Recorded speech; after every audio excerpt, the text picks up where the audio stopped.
नमस्कार विद्यार्थी मित्रांनो, कोपरगाव तालुका एज्युकेशन सोसायटीचे के रोहमारे कला वाणिज्य व विज्ञान कनिष्ठ महाविद्यालय कोपरगाव आयोजित या ऑनलाईन लेक्चर सिरीजमध्ये मी पुन्हा एकदा आपलं सहर्ष स्वागत करतो।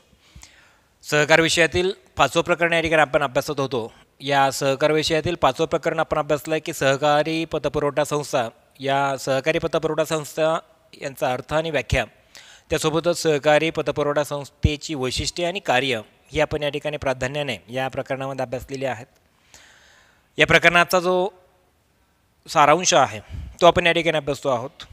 सारांश अभ्यासत असताना सहकारी पतपुरवठा संस्थांची भूमिका, सहकारी पतपुरवठा संस्था शेतकरी आणि मजूर कारागीर यांच्यासाठी किती महत्त्वाची आहे हे आपल्याला प्रकरण अभ्यासल्यानंतर समजलं असेलच।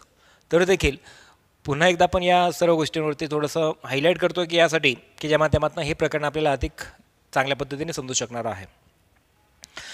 जसं की ग्रामीण भागातील लहान शेतकऱ्यांना कर्जपुरवठा करणारा हा एक स्रोत मानला गेला की ज्याला सहकारी पतपुरवठा संस्था म्हणून ओळखला गेला आहे।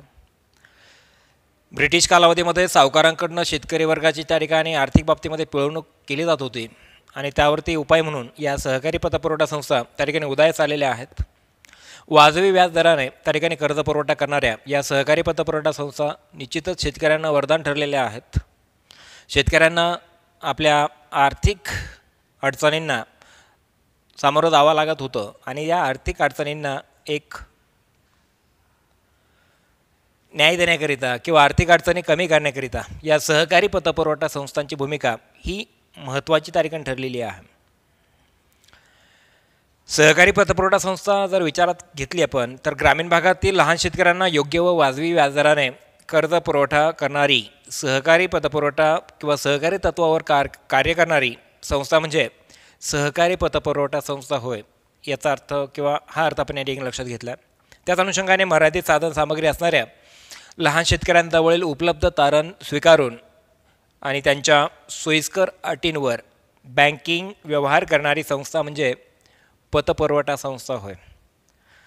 या अर्थाने आपल्याला पतपुरवठा संस्था की ज्याला आपण बँक म्हणून देखील ओळखू शकतो, सहकार क्षेत्रातील बँक की जी त्रिस्तरीय रचना असलेली बँक की ज्यामध्ये राज्यस्तरीय असेल, जिल्हास्तरीय असेल किंवा गाव पातळीवरती काम करणारी प्राथमिक सहकारी पतपुरवठा संस्था असेल, या माध्यमातून या सहकारी संस्थेचं जे काही कामकाज आहे हे त्या ठिकाणी केलं जात असतं। यामध्ये केंद्रबिंदू हा जो आहे की जो शेतकरी वर्ग असेल, मजूर वर्ग, कारागीर किंवा आर्थिकदृष्ट्या कमकुवत जे काही घटक आहेत त्यांचा आर्थिक विकास घडवून आणण्याकरिता, त्यांना कर्जपुरवठा करण्याकरिता या सहकारी पतपुरवठा संस्थांची स्थापना करण्यात आलेली आहे। मग ग्रामीण भागातील लहान शेतकरी असेल, शेतमजूर असेल, लहान व्यावसायिक असतील, कारागीर असतील, आर्थिकदृष्ट्या दुर्बल घटक असतील, यांना सहकारी पतपुरवठा संस्था त्या ठिकाणी कर्जपुरवठा करतात की यामुळे सावकारांकडून केले जाणारे आर्थिक शोषण, फसवणूक यावर काही प्रमाणात त्या ठिकाणी पायबंद घालण्यात या सहकारी पतपुरवठा संस्थांना या ठिकाणी यश मिळालेलं आहे। केंद्र सरकार व राज्य सरकारच्या विविध ज्या काही योजना आहेत ह्या लाभार्थी व्यक्तींपर्यंत पोहोचवण्याचं काम या सहकारी पतपुरवठा संस्थांच्या माध्यमातून त्या ठिकाणी केलं जात आहे। सहकारी पतपुरवठा संस्थांचं जे कार्यक्षेत्र आहे हे गावापुरतं त्या ठिकाणी मर्यादित आहे। गावाचा विकास घडवून आणणं, गावातील जे शेतकरी सभासद आहेत त्यांचा आर्थिक विकास घडवून आणणं, त्यांना वेळेवर कर्जपुरवठा करणं आणि योग्य वेगवेगळ्या योजना ज्या आहेत, सरकारी योजना या सभासद शेतकऱ्यांपर्यंत पोहोचवण्याचं काम या सहकारी पतपुरवठा संस्थेच्या वतीने केलं जातं। जसं की नाबार्डच्या माध्यमातून ग्रामीण विकासासाठी ज्या योजना राबवल्या जातात त्या योजना प्रत्यक्षात पूर्ण करण्याचं काम, त्या योजना प्रत्यक्षात पूर्ण करण्याचं काम या सहकारी पतपुरवठा संस्थांच्या माध्यमातून त्या ठिकाणी केलं जातं। हे देखील आपल्याला या ठिकाणी लक्षात घ्यायचं आहे। देशातील शहरी आणि ग्रामीण भागातील किंवा शहरी आणि ग्रामीण भागाचा समतोल विकास घडवून आणण्यासाठी सहकारी पतपुरवठा संस्थांचं जे योगदान आहे हे अतिशय महत्त्वाचं या ठिकाणी आहे। कारण शहरी सोबत ग्रामीण या दोनही कार्यक्षेत्रांमध्ये या सहकारी पतपुरवठा संस्था कार्यरत आहेत। ग्रामीण भागाचे औद्योगिकरण आणि रोजगार निर्मितीच्या दृष्टीने सहकारी पतपुरवठा संस्थांचे कार्य हे त्या ठिकाणी महत्त्वाचं मानलं गेलेलं आहे। म्हणजे थोडक्यात आपण लक्षात घेऊयात की ग्रामीण भागाचा विकास करणं याच उद्दिष्टपूर्तीकरिता या सहकारी पतपुरवठा संस्था कार्यरत आहेत। सभासद शेतकऱ्यांपर्यंत ज्या केंद्र सरकार राज्य सरकारकडनं विविध योजना राबवल्या जातात, त्या सर्व योजनांची अंमलबजावणी या सहकारी पतपुरवठा संस्थांच्या माध्यमातून केली जाते. वेगवेगळ्या लाभार्थींना या योजनांची माहिती पुरवली जाते. या पतपुरवठा संस्थांच्या वतीने अनेक उपक्रम देखील त्या ठिकाणी राबवले जातात. स्वच्छता मोहीम असेल, रक्तदान असेल, वृक्षारोपण असेल, यासारखे सामाजिक कार्य सहकारी पतपुरवठा संस्थांच्या वतीने आयोजित केले जातात. त्यासोबतच आरोग्यसेवा असेल, साक्षरतेच्या संदर्भातील काही प्रशिक्षण असतील, सहकार शिक्षण प्रशिक्षण याही संदर्भामध्ये वेळोवेळी त्या ठिकाणी मार्गदर्शनाची सुविधा उपलब्ध करून देण्याचं काम या सहकारी पतपुरवठा संस्थेच्या वतीने केलं जातं. याचा अर्थ गावाचा सर्वांगीण विकास व्हावा या अपेक्षेने या सहकारी पतपुरवठा संस्था नेहमीच त्या ठिकाणी कार्यरत असतात.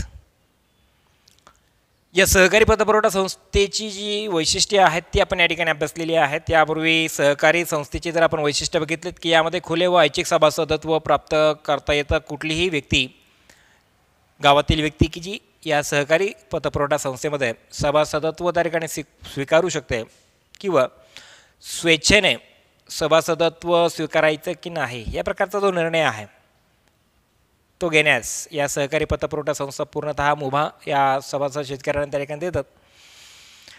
जो संस्थेचा उद्देश आहे ग्रामीण भागाचा विकास, सभासदांचा त्या ठिकाणी आर्थिक विकास घडवून आणणं, शेतीची उत्पादकता वाढवणं, शेती क्षेत्राचा विकास करणं, या माध्यमातून या सहकारी पतपुरवठा संस्था कार्यरत आहेत. संस्थेचं कार्यक्षेत्र हे गावापुरतं त्या ठिकाणी मर्यादित आहे. गावाचा सर्वांगीण विकास हीच या सहकारी पतपुरवठा संस्थेच्या स्थापनेमागील भूमिका आहे. मर्यादित भांडवलावरती जास्तीत जास्त कर्ज पुरवठा कसा करता येईल, भांडवल निर्मिती कशी त्या ठिकाणी करता येईल या अपेक्षेने या सहकारी पतपुरवठा संस्था वेळोवेळी अल्प आणि मध्यम मुदतीचं जे काय कर्ज आहे हे या शेतकरी सभासदांना देण्याचं काम या सहकारी पतपुरवठा संस्था करतात. कृषी उत्पादन वाढीसाठी किंवा कृषी उत्पादन साधनाच्या खरेदीकरिता कर्ज पुरवठा करण्याचं काम देखील त्या ठिकाणी केलं जातं. जसं की आपल्याला माहिती आहे शेतकऱ्यांसाठी अनेक अडचणींना सामोरं जावं लागतं किंवा शेतकऱ्यांना अनेक अडचणी आहेत की ज्यामध्ये खरेदी असेल, कुठल्याही यंत्रसामग्रीच्या संदर्भात असेल, बियाणं असेल, खतं असेल, मग शेतीसाठी लागणारा पैसा हा शेतकऱ्याकडे उपलब्ध असतो अगर नसो तर त्यावेळेला या पतपुरवठा संस्थेच्या माध्यमातून कर्ज पुरवठा करून अनेक समस्या या कर्ज पुरवठ्याच्या माध्यमातून सोडवण्याचं काम या पतपुरवठा संस्था त्या ठिकाणी करतात.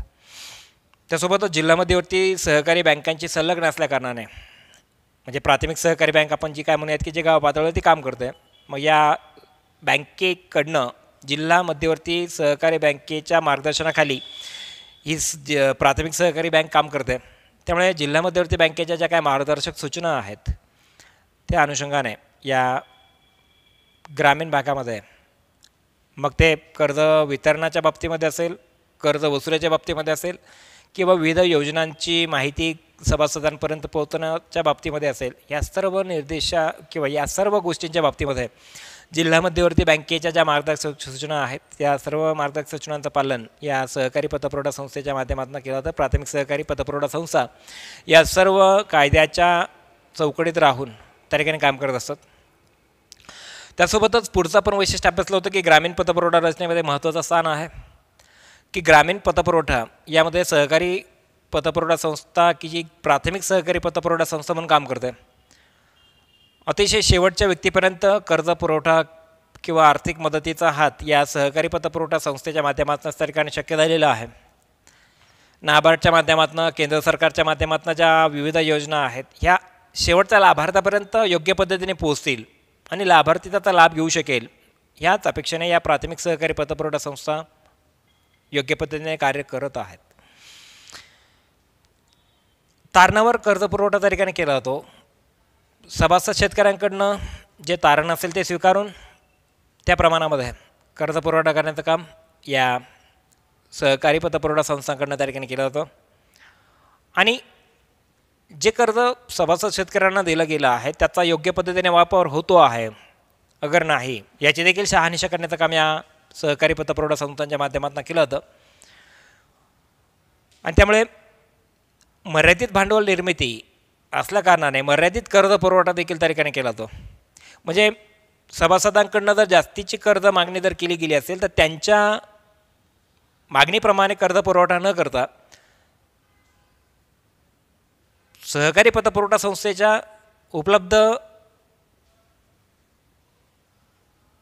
भांडवलाच्या माध्यमातून कर्ज पुरवठा हा अल्प प्रमाणामध्ये त्या ठिकाणी केला जातो. कारण आपल्याला माहिती आहे की सहकारी पतपुरवठा संस्थेचं जे काय भांडवल आहे हे देखील अल्प प्रमाणामध्ये त्या ठिकाणी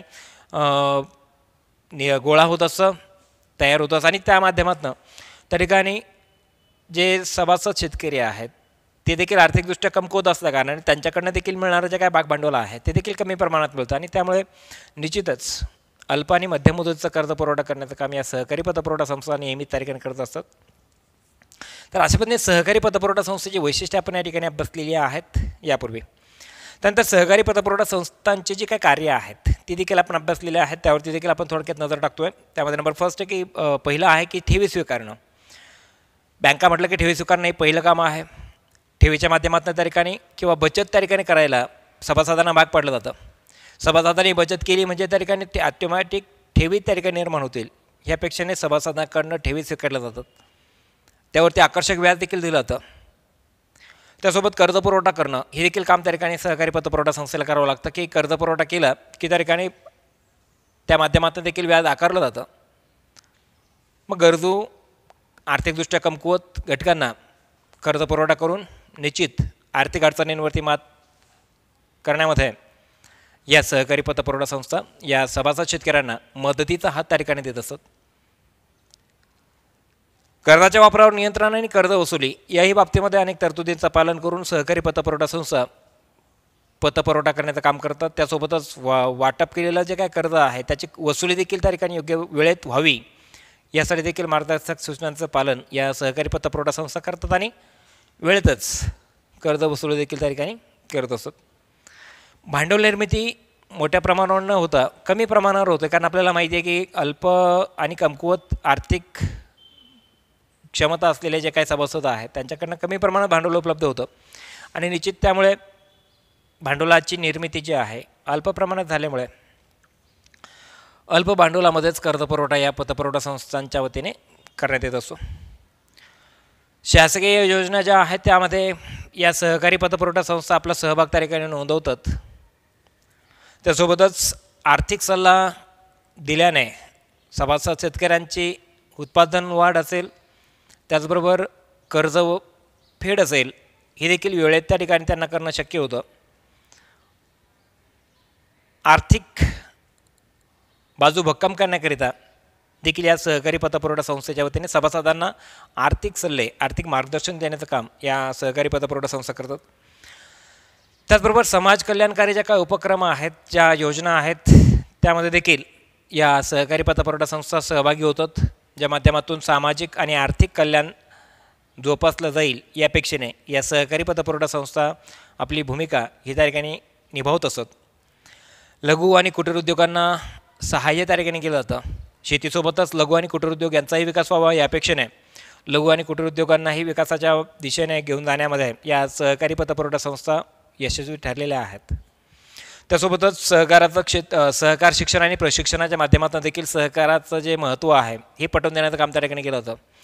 आर्थिकदृष्ट्या कमकुवत आर्थिकदृष्ट्या सुदृढ या भूमिकेतनं या सहकारी पतपुरवठा संस्था वेळोवेळी त्या ठिकाणी सभासदांना आर्थिक सल्ले देऊन त्या ठिकाणी सक्षम बनवण्याचा त्या ठिकाणी प्रयत्न करत असतात. सहकार शिक्षण मिळाल्यामुळे सहकार प्रशिक्षण मिळाल्यामुळे एक त्या ठिकाणी सामाजिक बांधिलकी सामाजिक जबाबदारीने प्रत्येक व्यक्ती प्रत्येक सभासद त्या ठिकाणी आपली भूमिका बजावेल या हेतूने या सहकारी पतपुरवठा संस्थांच्या वतीने वेगवेगळी प्रशिक्षण किंवा वेळोवेळी त्या ठिकाणी सहकार आणि सहकार विषयक जे काय प्रशिक्षण आहे ते त्या ठिकाणी दिलं जात असतं. त्याचबरोबर कृषी आधारित व्यवसायांमध्ये वाढ करणं या संदर्भात देखील कृषी क्षेत्रावरती आधारित जे काय अनेक व्यवसाय आहेत त्यावरती देखील त्या ठिकाणी भर दिला जातो. शेती क्षेत्राबरोबरच इतरही क्षेत्र आहेत की ज्या माध्यमातून शेतीपूरक व्यवसाय म्हणूयात की ज्यांनाही प्राधान्य दिलं जातं, की ज्या माध्यमातून शेतकरी सभासदांना उत्पन्नाचे जे अनेक स्रोत आहेत ते त्या ठिकाणी वाढवता येतील आणि कशा पद्धतीने सभासद शेतकरी जो आहे हा आर्थिक सुदृढ होईल, आर्थिक क्षमता त्याच्यामध्ये निर्माण होईल या हेतूने या सहकारी पतपुरवठा संस्था वेळोवेळी त्या ठिकाणी या कृषी आधारित व्यवसायांमध्ये वाढ करण्यासंदर्भात वेगवेगळ्या प्रकारचं प्रशिक्षण त्या ठिकाणी या सहकारी सभासद शेतकऱ्यांना देत असत. त्यासोबतच विपणन कार्यपद्धतीमध्ये सभासदांना त्या ठिकाणी मार्गदर्शन केलं जातं. उत्पादित माल बाजारपेठेमध्ये, देशाच्या बाजारपेठेमध्ये, त्यासोबतच आंतरराष्ट्रीय बाजारपेठेमध्ये देखील विकला जावा. आंतरराष्ट्रीय बाजारपेठेमध्ये देखील आपल्या मालाची, आपल्या उत्पादनाची त्या ठिकाणी ओळख व्हावी. आपल्या उत्पादन देखील देशाबाहेर जाऊन विकलं जावं आणि जास्तीत जास्त पैसा किंवा जास्तीत जास्त नफा कसा मिळवता येईल या हेतूने या सहकारी पतपुरवठा संस्था आपली भूमिका त्या ठिकाणी बजावतात. वेळोवेळी त्या ठिकाणी सभासदांना मार्गदर्शन त्या ठिकाणी केलं जातं आणि निश्चितपणे आर्थिकदृष्ट्या विकास व्हावा, आर्थिकदृष्ट्या सभासद शेतकऱ्यांना त्या ठिकाणी बाजारपेठेचे सर्व फायदे मिळावेत या हेतूने सभासदांना मार्गदर्शन करण्याचं काम, विपणनासंदर्भात मार्गदर्शन करण्याचं काम या सहकारी पतपुरवठा संस्था त्या ठिकाणी करत असतात. तर अशा पद्धतीने आपण या प्रकरणामध्ये, 5व्या प्रकरणामध्ये हे सर्व मुद्दे आपण अभ्यासलेले आहेत. जसं की महत्त्वाच्या संज्ञा जर आपण अभ्यासल्या या प्रकरणामध्ये, की ज्यामध्ये जिल्हा मध्यवर्ती सहकारी बँक, की ज्या जिल्हा मध्यवर्ती सहकारी बँकेलाच राज्य सहकारी बँक आणि प्राथमिक सहकारी पतपुरवठा संस्थांना जोडणारा दुवा म्हणून ओळखलं जातं. मग जिल्हा मध्यवर्ती बँक म्हणजेच काय, की राज्य सहकारी बँक किंवा जिल्ह्यात आपण शिखर बँक म्हणतो. शिखर बँक आणि प्राथमिक सहकारी बँक किंवा प्राथमिक सहकारी पतपुरवठा संस्था यांना जोडणारा दुवा म्हणजे जिल्हा मध्यवर्ती सहकारी बँक. म्हणजे जिल्हा पातळीवरती काम करणारी सहकार क्षेत्रातील जी पतपुरवठा संस्था म्हणूयात किंवा त्याला बँक म्हणूयात, तिला म्हणायचं आहे जिल्हा मध्यवर्ती सहकारी बँक. ठीक आहे, ही संज्ञा देखील तुम्हाला या ठिकाणी समजली आहे. त्यानंतर राज्य सहकारी बँक किंवा शिखर बँक म्हणजे काय, तर राज्य सहकारी बँक म्हणजे काय, की सहकारी पतपुरवठ्याच्या रचनेतील सर्वोच्च बँक, की ज्याला शिखर बँक म्हटलं जातं. म्हणजे शिखर बँकेच्या माध्यमातून या सहकारी पतपुरवठा संस्थांवरती नियंत्रण त्या ठिकाणी ठेवलं जातं. ज्या वेगवेगळ्या ज्या काय योजना आहेत, योजनांची निर्मिती किंवा योजना त्या ठिकाणी या राज्य सहकारी बँकेच्या माध्यमातून किंवा शिखर बँकेच्या माध्यमातून या योजना निश्चितपणे तयार केल्या जातात आणि त्या प्रत्यक्षामध्ये राबवण्याचं काम देखील या बँकांच्या माध्यमातून केलं जातं. म्हणजे जिल्हा मध्यवर्ती सहकारी बँक असेल, राज्य सहकारी बँक असेल किंवा त्याला शिखर बँक म्हणूयात, ह्या सर्व ज्या महत्त्वाच्या संज्ञा आहेत हे आपण लक्षात ठेवायच्या आहेत.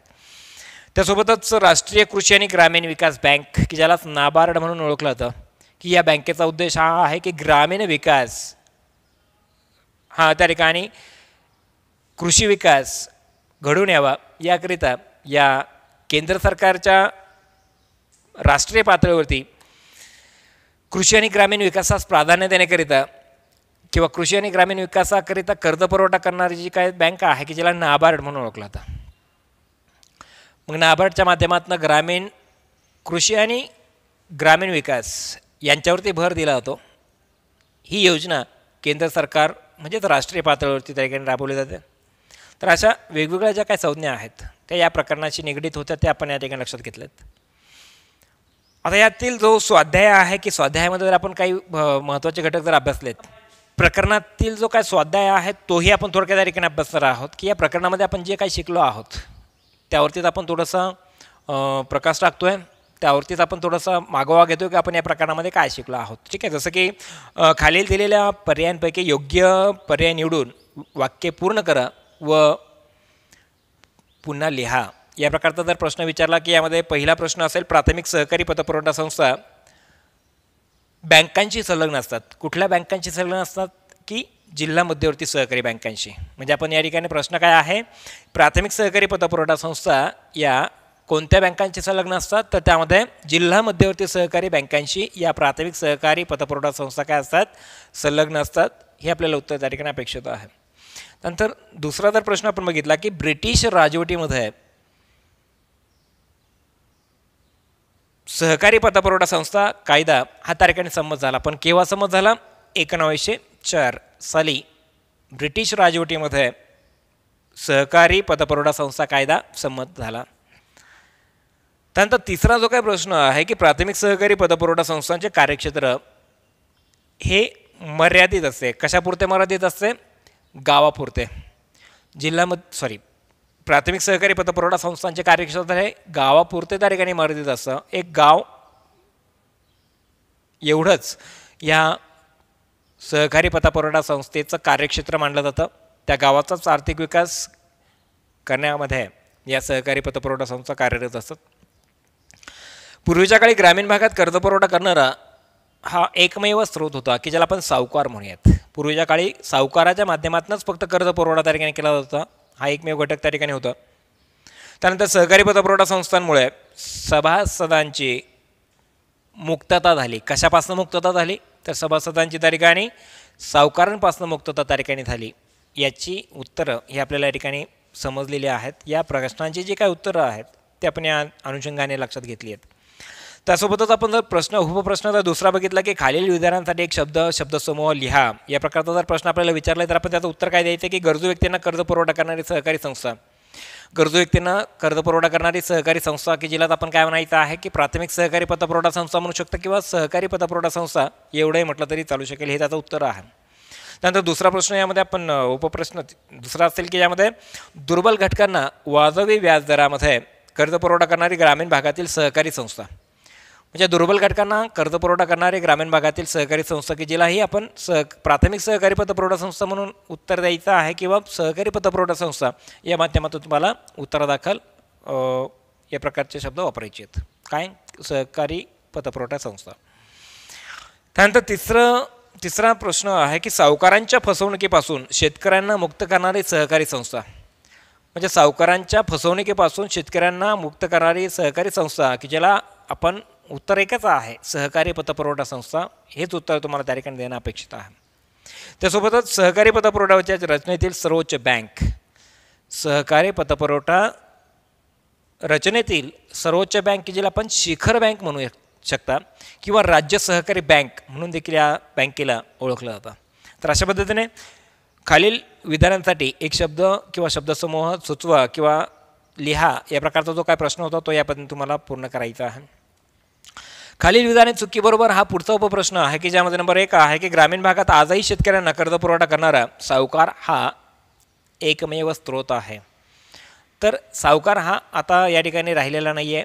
तर सहकारी पतपुरवठा संस्था या ठिकाणी उदयास आल्या. सहकारी पतपुरवठा संस्थांच्या माध्यमातून सभासदांना त्या ठिकाणी कर्ज पुरवठा केला जात आहे. म्हणून ग्रामीण भागात आजही शेतकऱ्यांना कर्ज पुरवठा करणारा सावकार हा एकमेव स्रोत नसून सहकारी पतपुरवठा संस्था योग्य पद्धतीने शेतकऱ्यांना कर्ज पुरवठा करण्याचं काम या ठिकाणी करत आहेत. म्हणून जे पहिलं या ठिकाणी विधान आहे हे चुकीचं आहे हे आपण लक्षात घ्यायचं.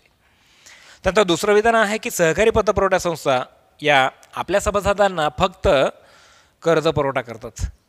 तर हे विधान देखील चुकीचं आहे की फक्त कर्ज पुरवठा न करता इतरही जे काही उपक्रम आहेत शेतकऱ्यांचा किंवा सभासदांचा विकास घडवून आणण्याकरिता सर्वांगीण विकास घडून कसा येईल याकरिता अनेक उपक्रम या सहकारी पतपुरवठा संस्थेच्या माध्यमातून राबवले जातात. आणि म्हणून दुसरं जे काही विधान आहे हे देखील चुकीचं आहे. त्यानंतर तिसरं विधान आहे की ग्रामीण भागाच्या आर्थिक विकासामध्ये सहकारी पतपुरवठा संस्थांना महत्त्व आहे. ठीक आहे. तर हे वाक्य देखील काय आहे हे देखील विधान बरोबर आहे की ग्रामीण भागाच्या विकासामध्ये सहकारी पतपुरवठा संस्थांना महत्त्व आहे. तर ते आहेच आहे कारण ग्रामीण भागाचा विकास करण्यामध्ये या सहकारी पतपुरवठा संस्थांची भूमिका ही महत्त्वाची मांडली गेलेली आहे. त्यानंतर पुढचं जे आहे विधान की सहकारी पतपुरवठा संस्था अमर्यादित प्रमाणात कर्ज पुरवठा करतात. अमर्यादित प्रमाणात कर्ज पुरवठा करतात. तर या ठिकाणी मर्यादित प्रमाणात कर्ज पुरवठा करतात हे विधान या ठिकाणी योग्य आहे. म्हणून या ठिकाणी हे जे विधान दिलं आहे नंबर 4 की सहकारी पतपुरवठा संस्था मर्यादित प्रमाणात कर्ज पुरवठा करतात हेच विधान या ठिकाणी बरोबर असेल. अमर्यादित प्रमाणात कर्ज पुरवठा करतात हे विधान या ठिकाणी चुकीचं मानलं गेलेलं आहे.